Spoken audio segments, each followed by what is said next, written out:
Hi, I'm Rohin Dharmakumar, the host of First Principles and the co-host of the 2x2 podcast. Hi, I'm Rahil, the host of 90,000 Hours, the Ken's newest podcast about the future of careers and workplaces. And I am Snigdha Sharma, the host and producer of Daybreak, our daily business news podcast. I'm Praveen Gopalkrishnan. I'm also the co-host of 2x2 and the host of the best podcast of the Ken. It's called The Nut Gruff. I'm also the ghost of Sitaraman Ji, who's the producer and host of Make India Competitive Again. That's the other premium podcast that we've missed. And Brady. So we have a lot of podcasts. So that's 6 podcasts, each of which covers a completely different topic and offers unprecedented insight, if I may say so myself. No, but actually that's true. First Principles is about leadership. 90,000 hours. Of course it's true. What do you mean? But it's true. No. What do you think I just realized lying now over? that we sat together. 90,000 hours is about careers. Daybreak is about news and what's happening. The Nut Graph is about connections. And 2x2 is our business strategy. PGK, just a question. Did you think that when we come up with new podcasts at the Ken, we don't think if they overlap with each other or not? No, I just realized now that this is all together. It's nice. But why are we here? We are here because... We're here to make a very special announcement. Up until now, a lot of people assumed that the only way to access our very many podcasts was by having an annual subscription. We're here to tell you that's not the case anymore. And not an annual subscription to the Ken. You Correct. can actually access it by subscribing to the Ken on Apple Podcasts for a monthly plan. So you could actually try us out by signing up for a monthly subscription. Check out all our premium podcasts. And if at the end of the month you don't feel you liked it enough, you can unsubscribe. But I tell you, I challenge you, you're unlikely to do that because we put out a pretty solid podcast. All the details will be in the show notes of this episode.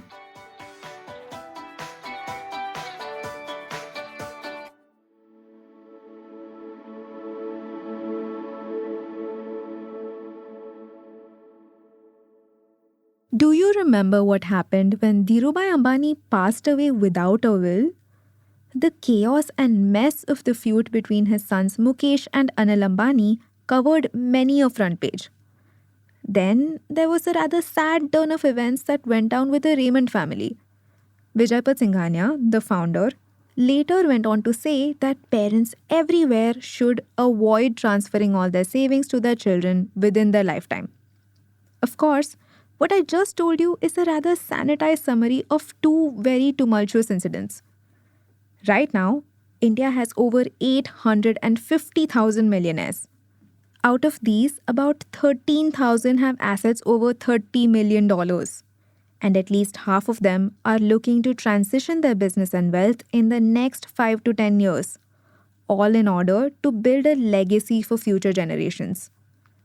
Now, with this comes an increasing demand for experienced consultants. These are professionals whose only job is to smoothen this whole process and avoid a real-life recreation of HBO succession.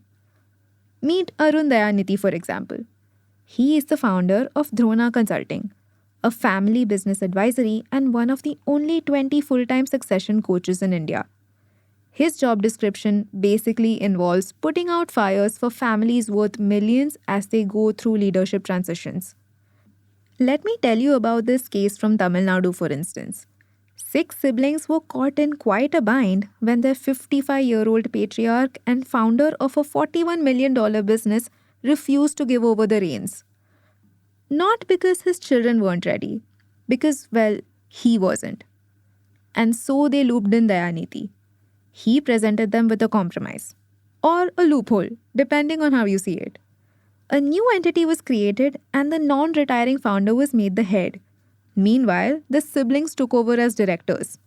They even created a family trust where each member would receive the option to liquidate their shares during an IPO. Also now, they're required to retire when they turn 60. Of course, this is not a one-off. Welcome to the world of crazy rich Indians. Welcome to Daybreak, a business news podcast from the Ken. I'm your new host, Rachel Verghese, and every day of the week, Snigdha and I will bring you one news story that is worth understanding and worth your time. Today is Monday, the 1st of September.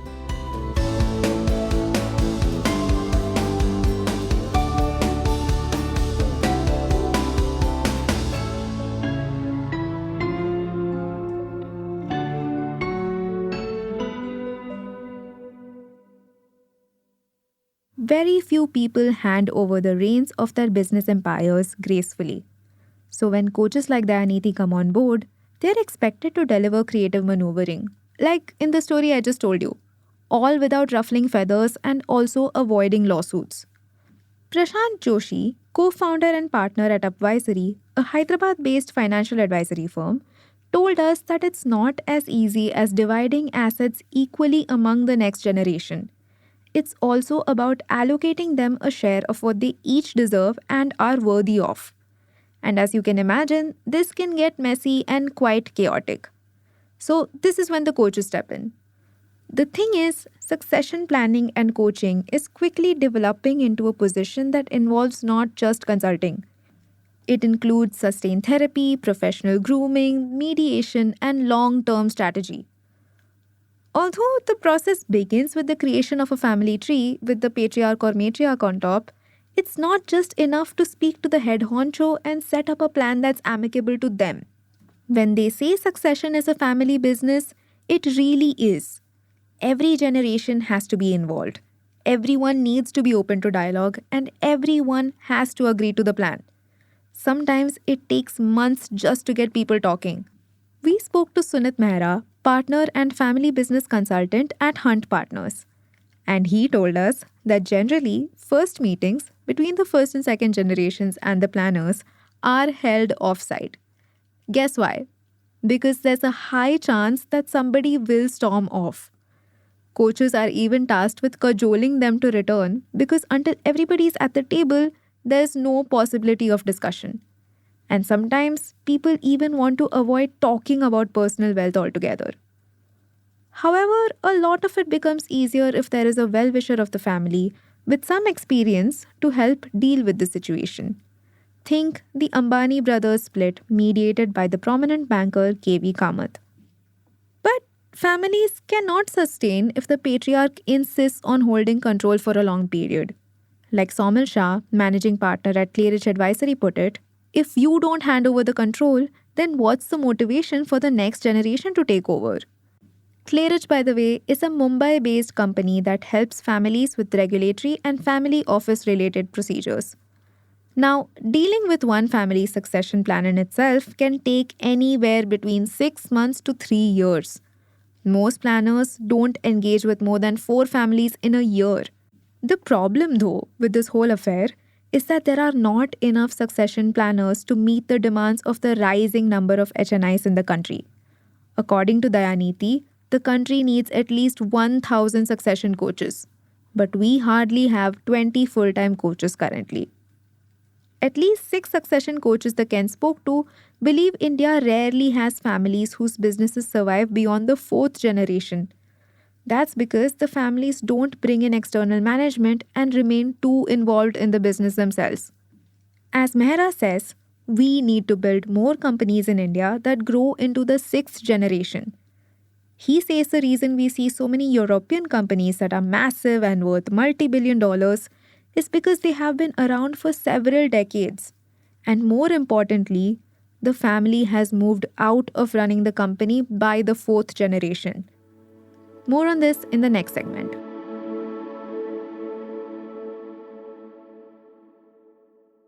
You see, the belief about legacy companies at the moment is this. The first generation builds it, the second generation preserves it, and the third destroys it.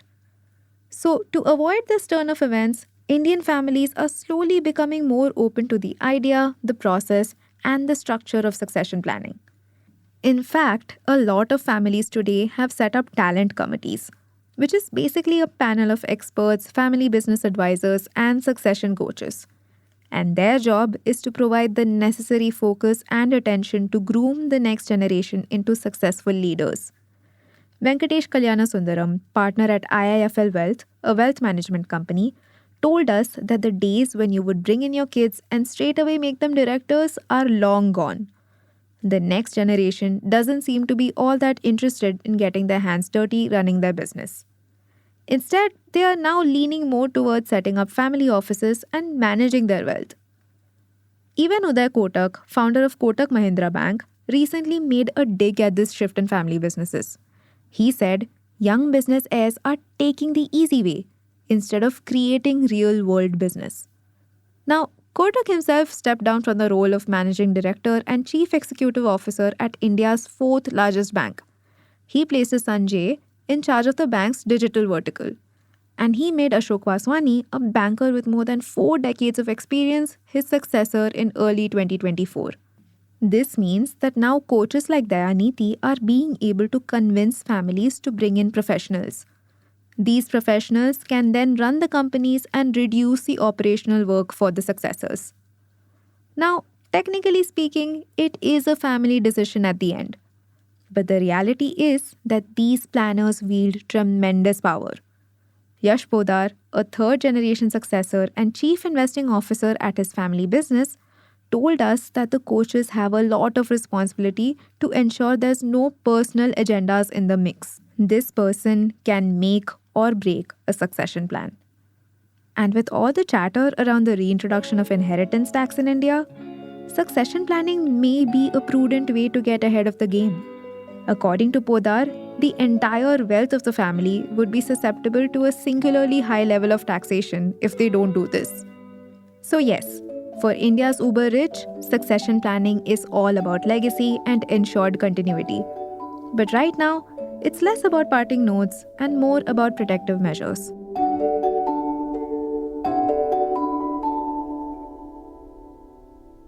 Daybreak is produced from the newsroom of The Ken, India's first subscriber-focused business news platform. What you're listening to is just a small sample of our subscriber-only offerings. A full subscription offers daily long-form feature stories, newsletters, and a whole bunch of premium podcasts. To subscribe, head to theken.com and click on the red subscribe button on the top of the Ken website. Today's episode was hosted and produced by my colleague Rachel Varghese and edited by Rajiv Sien.